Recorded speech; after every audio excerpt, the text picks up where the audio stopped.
tools pretty quickly just to get a feel as to how they work.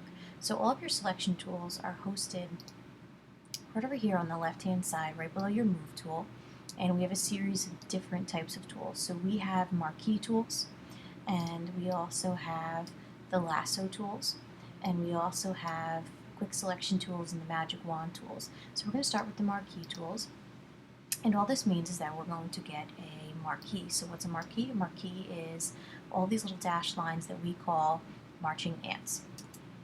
So what we're going to do is we're going to start off by taking a look right up here at the top, and notice that we have different boxes. We have 4 different types. So the first one tells you that it is going to create a new selection every time. We can add to our selection, we can subtract from our selection, we can even intersect our selection. So every time that we start with our rectangular marquee tool, notice it gives you a rectangle, any kind that you draw, and every time you click it gives you a brand new one. If we wanted to add on to it, all we would do is choose the Add to Selection button and intersect and overlap our selections, and there we add on to our selection.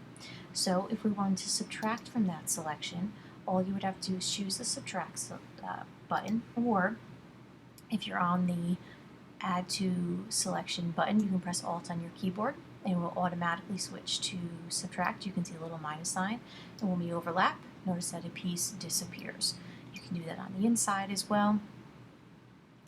So this is just something that you can play around with. Notice you also have the option of elliptical marquee tools, and you can also choose the Add to Selection as well, and just overlap, and it will add on to your selection.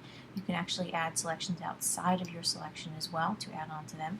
Now what you'll notice is you can, from here, now that you have all these selections, you also have single row ones. You can use those if you're making a single row. There won't be that much of importance for you this year.